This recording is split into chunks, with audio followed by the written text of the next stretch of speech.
Hello everyone, welcome back to the Enterprise Data, BI and AI Architecture series. In the previous episode, we discussed Enterprise KPI standardization. We saw that important KPIs should be clearly defined, approved, modeled, certified, reused and monitored. But once a KPI is standardized, the next architecture question is this: how should the data behind that KPI be connected and queried? Should we import the data into the Power BI semantic model? Should we use DirectQuery and query the source at report time? Or if we are using Microsoft Fabric, should we use DirectLake? This decision is very important because it affects performance, it affects data freshness, it affects scalability, it affects cost, it affects source system load, it affects refresh design, and most importantly, it affects user experience.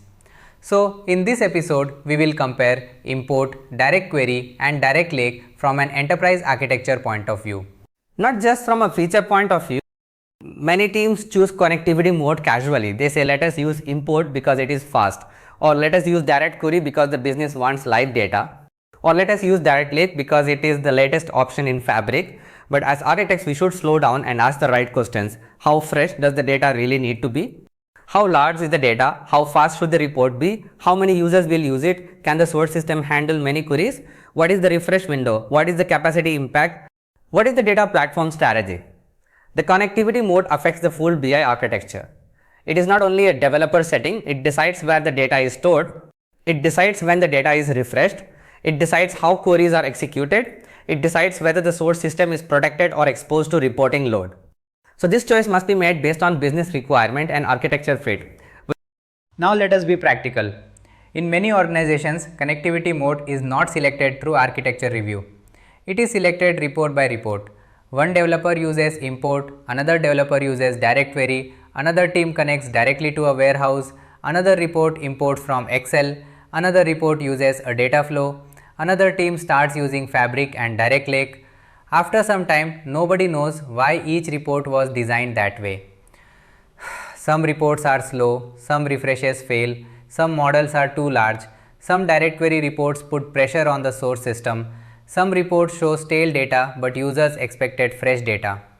This is very common. So the goal is not only to understand the three modes, the goal is to create decision rules. When should we use import? When should we use DirectQuery? When should we use DirectLake?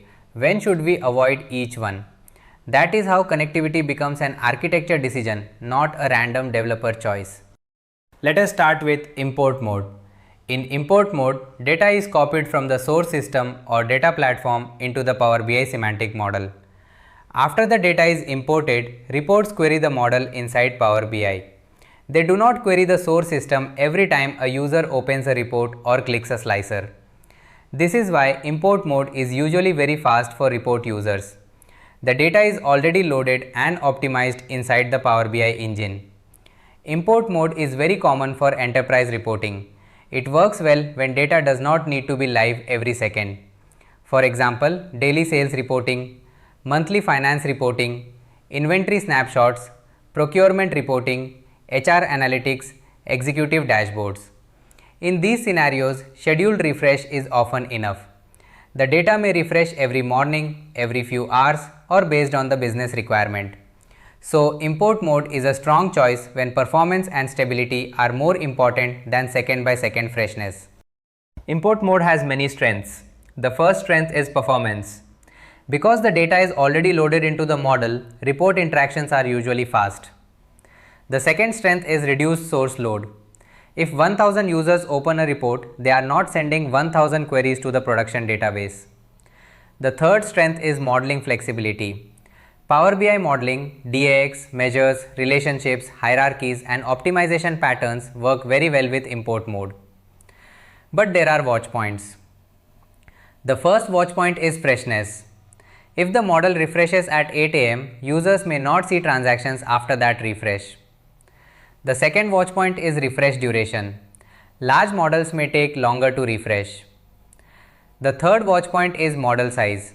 Imported data consumes capacity, memory and storage. The fourth watch point is refresh reliability. If refresh fails, users may continue seeing old data. So import is usually excellent for performance, but it still needs proper refresh strategy, incremental refresh where needed, model optimization and capacity planning. Now let us look at DirectQuery.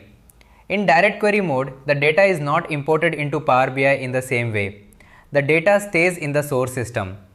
When a user opens a report, changes a slicer, clicks a visual or applies a filter, Power BI sends queries back to the source. The result is returned and displayed in the report. DirectQuery is useful when data freshness is important. It can also be useful when the data volume is too large to import comfortably. For example, operational dashboards. Near real-time monitoring. Very large cloud warehouse reporting. Scenarios where data must remain in the source for governance or technical reasons. But DirectQuery performance depends heavily on the source system. If the source is slow, the report will be slow. If many users interact with the report, the source receives many queries. So DirectQuery should be used with care. It is not a magic solution for every live data request. DirectQuery has clear strengths. The first strength is freshness. Users can see data closer to the current state of the source. The second strength is large data handling. You may not need to import very large volumes into the semantic model. The third strength is source level control. Data can remain in the warehouse, database or governed source platform. But DirectQuery has important watch points. Performance depends on the source system. Every visual and filter interaction may generate queries. If the database, warehouse or SQL endpoint is not optimized, the user experience can be poor. Report design becomes very important. Too many visuals can create too many queries. High cardinality filters can slow things down. Complex DAX or complex source queries can create performance problems. Network latency may also matter. So DirectQuery needs coordination between BI developers, data engineers, database teams and architects.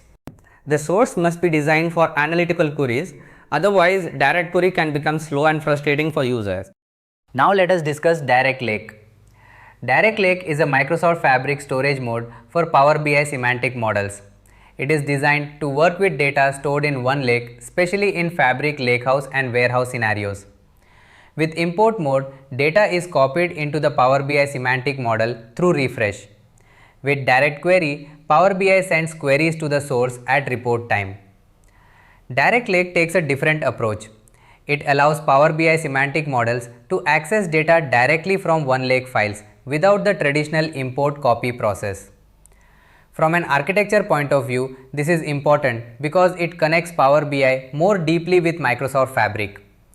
If your enterprise data platform is Fabric and your curated data already lives in OneLake, DirectLake can reduce unnecessary data movement. It can simplify the path from Lakehouse or warehouse to BI. But it is not just a checkbox. It needs proper Fabric architecture, good table design, semantic model design and capacity awareness. DirectLake has strong benefits in Fabric architecture. The first benefit is reduced data duplication. You do not need to create a separate imported copy in the traditional way. The second benefit is freshness. When data in OneLake is updated and the model is refreshed or reframed appropriately, reports can reflect updated data without a long import refresh process. The third benefit is scale. DirectLake is designed for modern Fabric data scenarios. The fourth benefit is architecture simplicity. If data is already curated in Fabric, Power BI can work more directly with that data foundation. But DirectLake has watch points. It is mainly a Fabric native pattern, so it makes the most sense when Microsoft Fabric and OneLake are part of the enterprise architecture. The quality of the underlying lake tables matters. Table design matters, file size matters, partitioning matters, semantic model design still matters, DAX design still matters. Capacity limits still matter, and depending on the scenario, fallback behavior must be understood carefully. So DirectLake is powerful, but it still needs architecture discipline. Let us compare them simply. In import mode, data is copied into the Power BI semantic model. Reports are usually fast because queries are served from the imported model, but data freshness depends on refresh frequency. In DirectQuery, data stays in the source. Reports send queries to the source when users interact with visuals. This gives fresher data, but performance depends on the source system and query design. In DirectLake, data stays in OneLake as part of Microsoft Fabric. Power BI semantic models can access that data more directly from the lake. This can reduce traditional import movement and fit well with Fabric architecture. So the simple summary is this. Import is usually best for stable, fast reporting. DirectQuery is useful when freshness or source level querying is important. DirectLake is powerful when the enterprise data platform is Fabric and data is already prepared in OneLake. But none of these modes is automatically best. Each mode has a place. The architecture decides the right fit. So when should we use each mode? Use import mode when report performance is very important.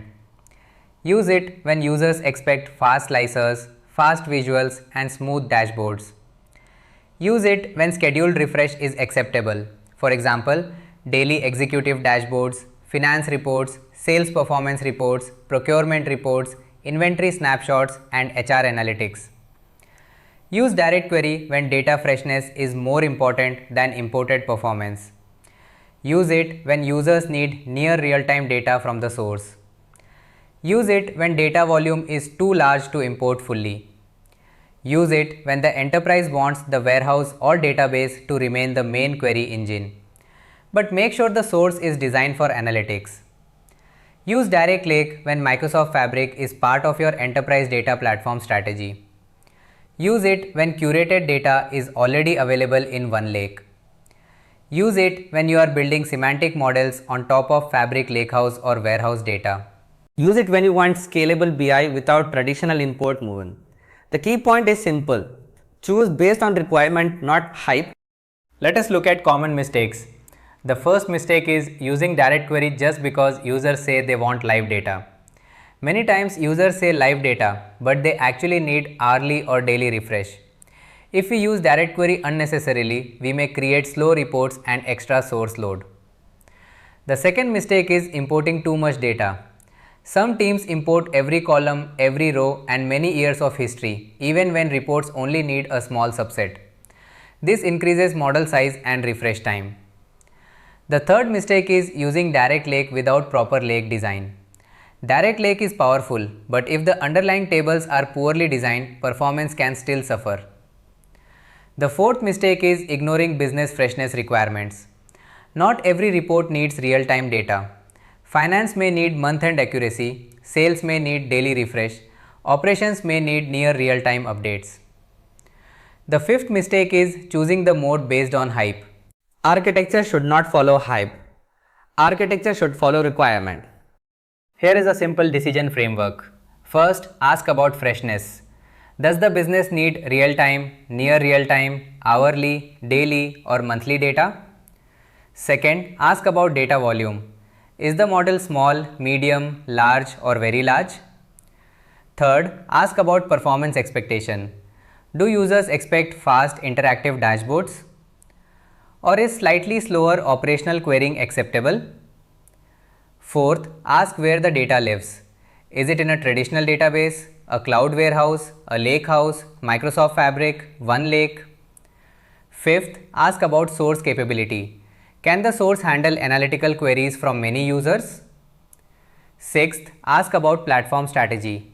Is the organization moving toward Fabric? Is it using Snowflake, Databricks, Redshift, BigQuery or Azure SQL? Seventh, ask about cost and governance. Which mode uses capacity, warehouse compute, refresh, storage and source resources most efficiently? Once you answer these questions, the right mode becomes clearer. My practical recommendation is this. Use import for stable and fast enterprise reporting. Use DirectQuery for true freshness and specific large-scale scenarios. Use DirectLake for Fabric native analytics architecture. So let us summarize. Import mode copies data into the Power BI semantic model. It is usually strong for performance, user experience and stable enterprise reporting. DirectQuery keeps data in the source and queries it at report time. It is useful when freshness, large data or source level control matters, but it needs a strong source system and careful optimization. DirectLake is a Fabric native approach that allows Power BI semantic models to work directly with data in OneLake. It is powerful for modern Fabric architecture, but it still needs good data engineering, semantic modeling, governance, and capacity planning. There is no one best mode for every scenario. The best mode depends on freshness requirement, data volume, performance expectation, source capability, platform strategy, cost, and governance. As architects, we should not choose a mode only because it sounds modern. We should choose the mode that gives the business trusted, fast, scalable, and sustainable BI. In the next episode, we will discuss Tableau architecture best practices, because many enterprises already use Tableau and the same architecture principles of performance, governance, reuse, and trust are important there also.